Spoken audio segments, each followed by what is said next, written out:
Bienvenidos a un nuevo programa de Proyecto Vida Radio, un oasis de Dios para vivir. Ya sabéis que estamos haciendo todo tipo de entrevistas. En esta ocasión tenemos al doctor Juan Manuel Quero, que nos está hablando de su libro Vigencias y Valores de la Reforma Protestante. Pero antes deciros que emitimos desde el 100.2 de FM en Radio Amanecer Málaga, la sintonía que te acerca a Dios. Emitimos desde el 97.7 de FM Estereovisión Sevilla, la generación de cambio. Y bueno, tanto CESMA como FRAPAN, el Consejo Evangélico Provincial de Málaga y la Fraternidad de Pastores de Málaga, nos respaldan espiritualmente. Los Iglesias del Monte, Proyecto Vida, realizan y producen el programa con mucho cariño. Y un servidor, Juan Carlos Segovia, pues te acompaña de la mano de Jesús para abordar esta aventura que siempre tenemos de la historia, porque la historia que se olvida se vuelve a repetir, para bien y para mal. Así que tenemos aquí a nuestro doctor que nos va a enseñar algo más de los valores que todavía quedan en la Iglesia de aquel gran acontecimiento que fue la Reforma, ¿no, Juan Manuel? Efectivamente, ¿qué tal, Juan Carlos? La Reforma Protestante tenemos que conocerla desde esos hitos más importantes que de alguna forma nos ilustran lo que es todo el recorrido, es así.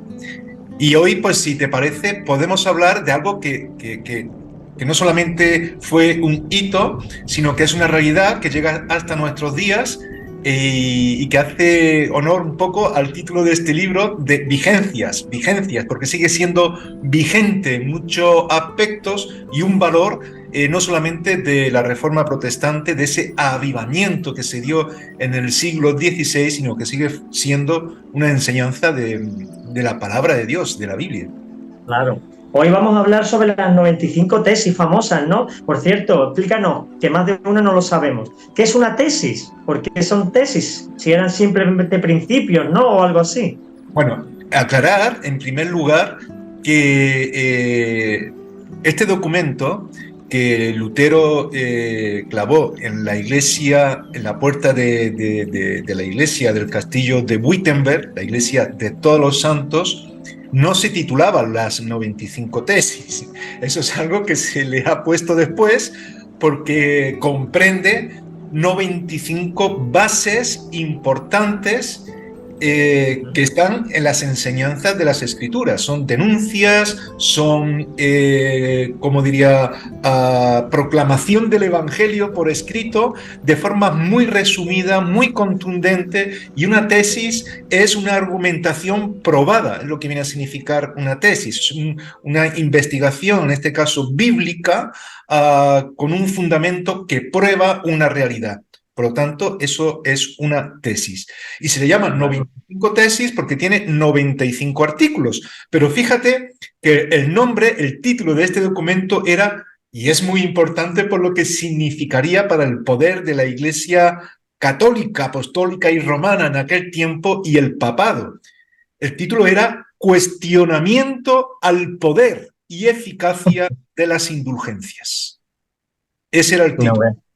o sea que estaba enfocado en la indulgencia o las bulas papales, que era esa prerrogativa que recibías por pagar un dinero, ¿no? Menos años de purgatorio, ¿no? Efectivamente, bueno, esas 95 tesis vamos a dividirla en diferentes partes porque tienen diferentes temas que se van ocupando de realidades que se estaban dando allí, pero especialmente realidades que surgían de las órdenes, de los mandamientos que a través de bulas daba el Papa. En este caso, el Papa de la Reforma Protestante, lo veremos luego, era León X. Pero efectivamente tiene que ver con eso. Una indulgencia era algo que se otorgaba, y veremos luego un poco más, pero que se otorgaba por el Papa, pero también podía hacerse, aunque no era lo más normal, pero se hacía también por el obispo. Pero la bula papal era lo que más se vendía en aquel tiempo.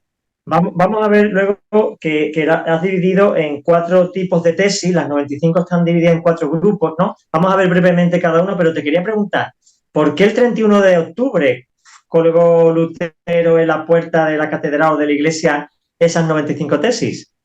Pues fíjate si es importante ese hecho, que hasta el día de hoy se sigue celebrando el Día de la Reforma Protestante el 31 de octubre. Esto ocurrió el 31 de octubre de 1517, dando de una forma emblemática o simbólica al inicio de la Reforma Protestante, aunque esto ya había surgido antes, porque lo que ocurre ahí es que el Día de Todos los Santos, que es lo que se celebraba el 31 de octubre, muchas personas iban a esta iglesia que era la iglesia de Todos los Santos. Es decir, era la iglesia que llevaba ese nombre del 31 de octubre, era el día de la iglesia. Y esa iglesia, además, comprendía, encerraba reliquias de todas clases. Tenía cientos y cientos de reliquias, que además también se vendían y formaba parte de ese comercio en aquel tiempo de la Edad Media. Fíjate que en la Edad Media estamos todavía en ese tiempo de reinos, en ese tiempo donde el poder de la iglesia era muy potente y donde el comercio se daba dependiendo de la necesidad que existía. Y espiritualmente había una gran necesidad porque la gente se sentía mal por toda la corrupción que había. Entonces ahí es donde entra ese negocio de efectivamente el pecado está ahí, eso está mal, pero puedes arreglar eso. ¿Cómo? Pues hay perdón, pero tienes que hacer penitencia. Y luego hablaremos un poco de eso. ¿Y cuál es la penitencia? Pagar un dinero. Y ese dinero era el que absolvía de alguna forma el pecado de la gente. Y lo que es más grave, se vendía incluso el pecado de aquellos familiares, fíjate, un ser querido, un hijo, un padre, que ya había fallecido, pero que supuestamente se vendía como que estaba en el purgatorio y que esas monedas podía ¿Qué, salvar a for- la qué persona. forma de negocio, verdad, Juan Manuel? Porque al final se trata de un negocio para, apelando a los sentimientos de las personas, sacar el dinero. Claro, así se construyeron catedrales como las que se construyeron en lugares que tú dices, tan grande esto no es para esa catedral.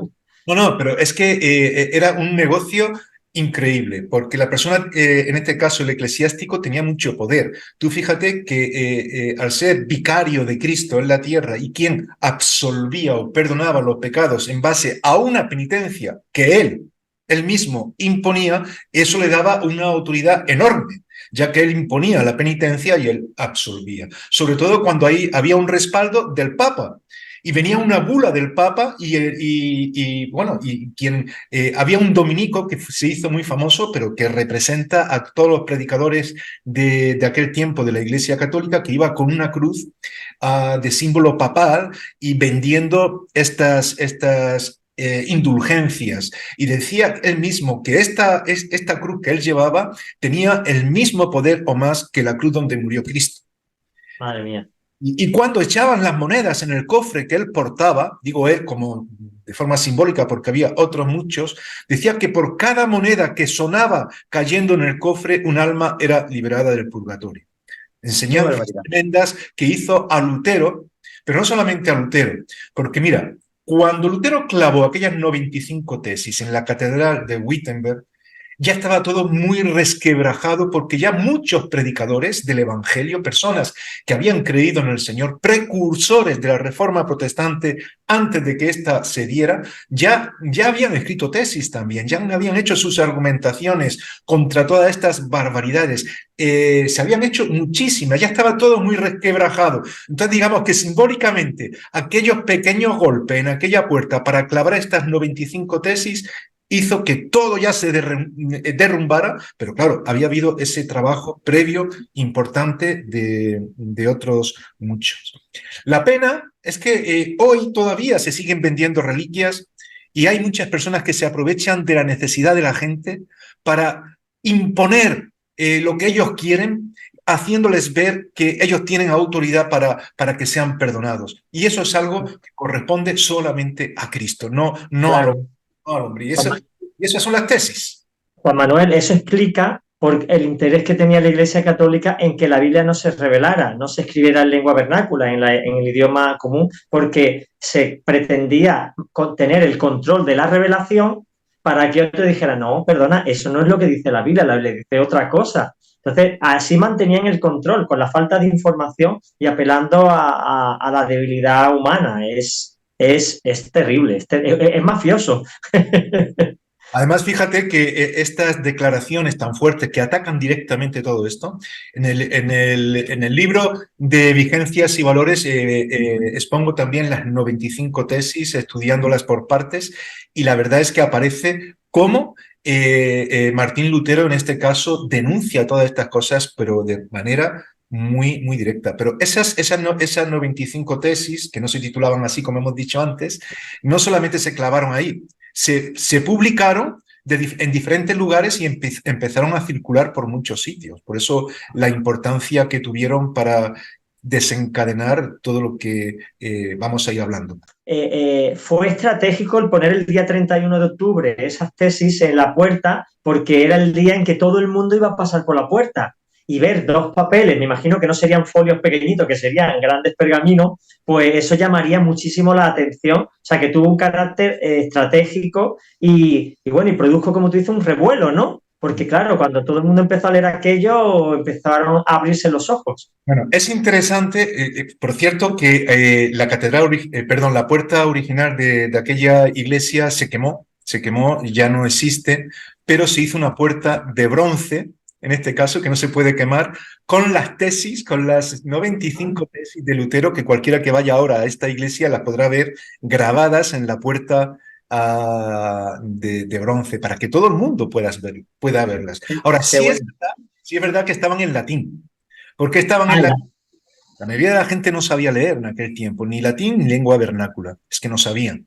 Por eso, que eso será, más adelante podremos verlo, el énfasis también de los reformadores es que se abrieran colegios para que todos pudieran leer en su propio idioma y conocer las otras disciplinas. O sea que Lutero realmente estaba enviando un mensaje a la misma Iglesia Católica que sí que podía leer esas tesis, no el pueblo en sí. Sí, pero no solamente a la Iglesia Católica, que sí, sino a toda la gente culta.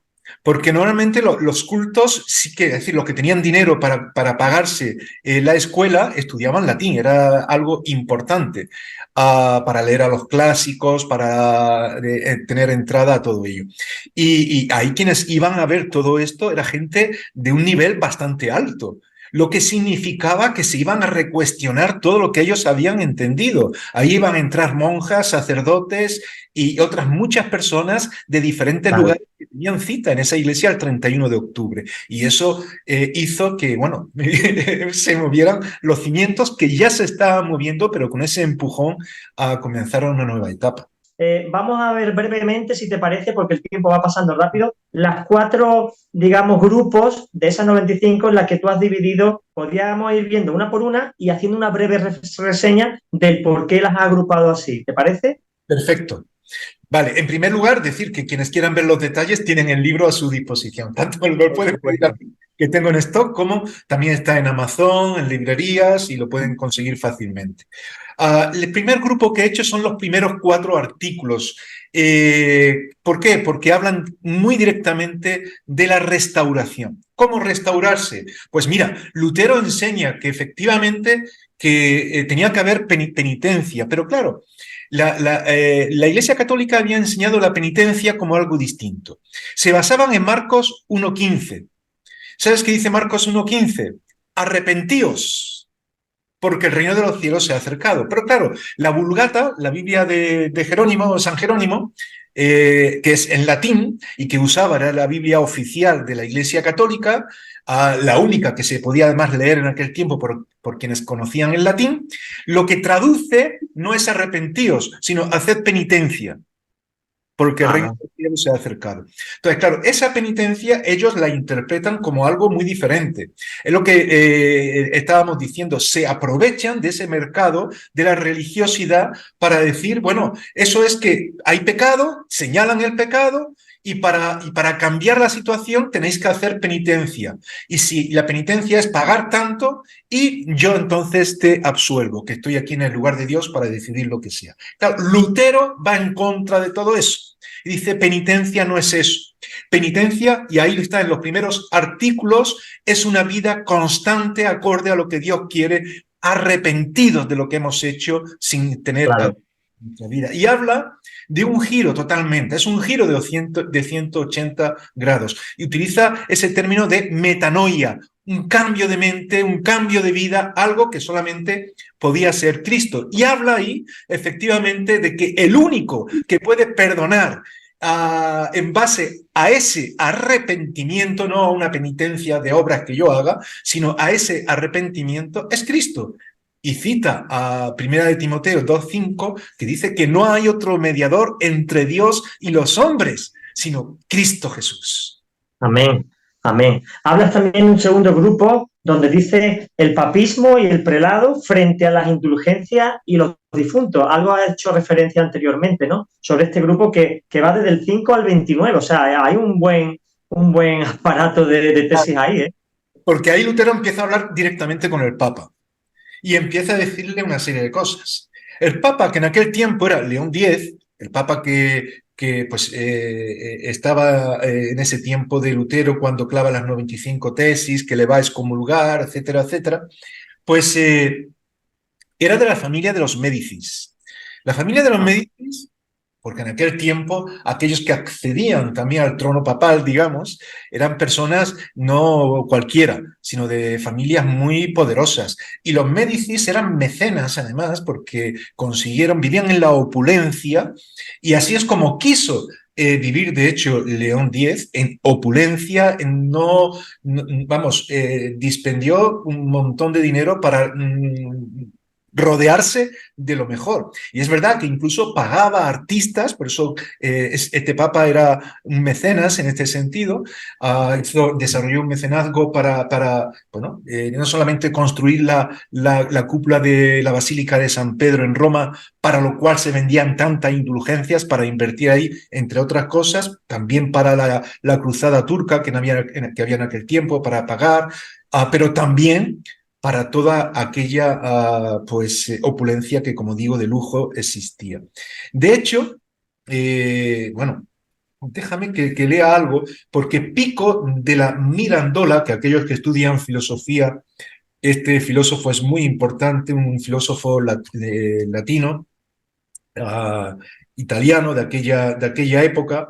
Fíjate lo que dice en unas cartas que escribe hablando de lo que estaba haciendo el Papa, y le escribe a un cardenal, a Pietro Bembo, y dice literalmente: desde tiempos inmemorables es sabido cuán provechosa nos ha resultado esta fábula de Jesucristo. Y Pico de Mirandola está poniendo las palabras de lo que se estaba diciendo, ¿no? De lo que el Papa decía. Y decía más adelante: puesto que Dios nos ha dado el papado, disfrutémoslo. Y claro, es una barbaridad. Si estas palabras que dijo Pico de la Mirandola, este filósofo tan reconocido y prestigioso, eran ciertas, bueno, ahí están los documentos que se pueden ver. Lo que él escribió es algo tremendo. Y eso Tremendo. estaba ocurriendo en aquel tiempo con el Papa. El Papa era porque iban los predicadores, como este Tuther, que comentaba antes que pues iba recogiendo el dinero de las personas que compraban las indulgencias y las bulas, pero quien lo mandaba era el Papa. El Papa Claro. daba las bulas y el que preparaba todo esto. Y de hecho, tu Tetzel, quiero decir, este dominico que iba predicando por todos lados. Muy bien. Hoy hablas de otro grupo también muy abundante, que son 50 tesis, nada más esta, que hablan específicamente de las indulgencias y los abusos de los predicadores, precisamente lo que estabas hablando, ¿no? De ese abuso apelando a los sentimientos naturales. Claro, ¿quién quiere ver sufrir a un familiar? Pues si tú te han hecho creer que están en el purgatorio y le puedes ahorrar 1000 años de sufrimiento, pues ¿quién no, creyendo firmemente eso, lo va a hacer? Pero claro, eso era un abuso Total. espiritual impresionante. Pues claro, pues tú fíjate que cuando esto lo denuncia Lutero, porque Lutero está diciendo lo que tú dices, esto es un abuso y se está abusando del pueblo que necesita a Cristo y le estamos metiendo en una línea que es corrupta. Todo esto lo está poniendo por escrito. ¿Qué ocurre? Que León X lo excomulga. Si en el 1517 estas 95 tesis se publican, circulan por todas partes, se ponen en la catedral, 3 años después, seguramente viendo todo el efecto que estaba ocurriendo en 1520, Lutero pues excomulga quiero decir, el Papa excomulga a Lutero y todos sus escritos, ¿no? Y luego el brazo Excomulgar es que le impide la comunión, ¿no? lo expulsa de la Iglesia Católica en este caso. De ahí que es que Lutero no dejó la Iglesia, sino que el Papa lo echó de la Iglesia, lo excomulgó a él, a sus seguidores y prohibió todos sus escritos con esta bula que estaba mencionando, que León X promulga en el año 1520, 3 años después de esto. Y luego el brazo ejecutador, porque quien ejecutaba civilmente esas bulas que conllevaban persecución a los que enseñaban para, según ellos, herejías, las llevó a cabo el emperador Carlos V, primero de España, y se editó en poco tiempo el día 26, un año después, o bueno, aproximadamente ahí, el edicto de Worms tenía que ver con todo ello, ¿no? Y es Sí, muy... porque hablas en el cuarto y último grupo, hablas de las reflexiones populares, es decir, lo que la gente creía, o a qué te refieres cuando hablas de revoluciones populares y la dieta de Worms. Sí, lo que ahí estoy hablando es precisamente de cómo el pueblo apoya a Lutero. Lutero fue citado una vez de que se promulga este edicto de Worms condenando a Lutero, sus escritos y demás, porque el Papa ya lo había hecho así, entonces el emperador sigue en línea coherente porque estaban en ese funcionamiento, no nos da tiempo ahora de explicar por qué y cómo se da todo esto. Pero cuando se da todo esto, se invita luego a la dieta. Una dieta era una asamblea donde estaba el Papa, donde estaban los clérigos, donde estaba el emperador, estaban los príncipes de los diferentes reinos que todavía existían en esa línea medieval que todavía estaba en transición. Y se convoca a Lutero para que se defienda. Y fíjate, déjame que lea algo, porque me parece muy interesante y va a crear todo un movimiento. A Lutero le invitan a retractarse, le dan una oportunidad. Y después de insistir y argumentar y Lutero explicar, él concluye en esta dieta de Worms antes de marcharse con Federico III, que sería el príncipe del reino donde él estaba, donde Lutero estaba y que le apoyaría, y que se lo llevaría luego a un castillo para esconderlo, para que no se lo cargaran, después de lo que dijo, que fue esto. Cuando el emperador le invita a retractarse, dice: ya que su serenísima majestad y sus altezas exigen de mí una respuesta sencilla y clara y precisa, voy a darla.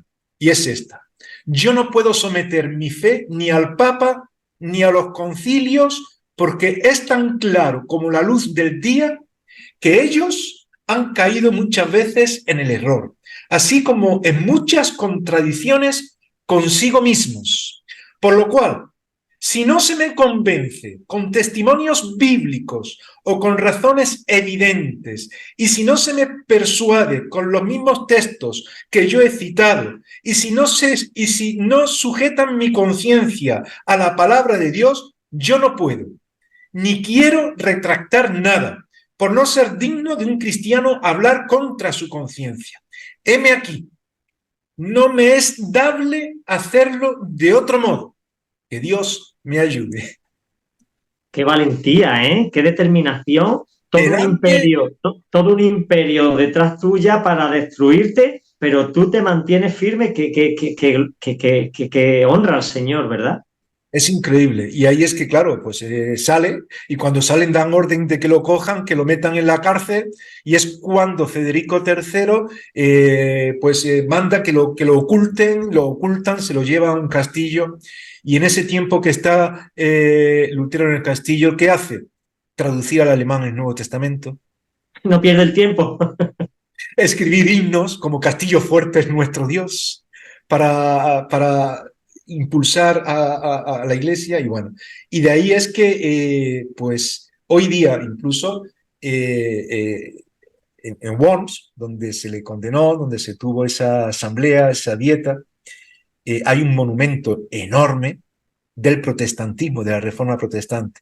En el centro está Lutero, pero está rodeado de aquellos precursores de la Reforma, como fue, no sé, Wycliffe, Hus. Ahí están los precursores más importantes. Están también los príncipes, e incluso hay 3 mujeres que representan a las primeras ciudades reconocidas como protestantes, porque empezaron a seguir a Cristo de una forma mayoritaria. Y, y hoy Qué bueno. se sigue de alguna forma proclamando esas 95 tesis, estudiándolas y haciendo ver que lo más importante es vivir el Evangelio, que Cristo Qué bueno. es el único mediador. Y es, Amén. fíjate incluso Juan Carlos, que él dijo a tantos seguidores que empezaron a predicar el Evangelio, a- él dijo, mirad, que no os llamen luteranos, sino que os llamen cristianos, porque vosotros no os llaméis a Cristo. Amén. Qué bueno, gloria a Dios. Pues se nos ha acabado el tiempo, Juan Manuel. Interesantísimo esta historia, que es una historia viva, que todavía tiene vigencia, como el título del libro, ¿no? En nuestros valores actuales. Y bueno, ahora entendemos un poquito más el tema de las tesis, el sentido, dónde se pusieron y por qué se pusieron el 31. Y bueno, el próximo programa vamos a hablar de la Biblia de la Reforma del siglo XVI. Interesante en qué idioma estaban, quiénes estuvieron, quiénes fueron los protagonistas de esas traducciones, pero eso será el próximo programa. Así que gracias, Juan Manuel, por tu aportación, por tu información y nos vemos en el próximo capítulo, ¿te parece? Encantado, claro que sí. Nos vemos entonces próximamente. Un fuerte abrazo, que el Señor te bendiga. Y a todos nuestros oyentes, maravillosa la historia, maravillosa lo que Dios ha estado haciendo. Evidentemente, el Lutero y todo lo que ocurrió fue dirigido por el Espíritu Santo y protegido por el Espíritu Santo, porque si no, no hubiera durado ni un momento, hubiera sido algo finalizado antes de empezar. Así que gracias, que el Señor sostiene, que el Señor levanta, y espero que nos vea el próximo programa, que hablaremos, como hemos dicho, de la Biblia, de la Reforma del siglo XVI. Un fuerte abrazo y recuerda que puedes ver este programa en el canal de YouTube Iglesia del Monte Proyecto Vida, o también en la página web proyectovida.com. También en el canal de televisión que hemos estrenado, Vida Visión TV. Ahí podrás ver también este programa que se está emitiendo. Un fuerte abrazo y que el Señor te bendiga. Cuídate.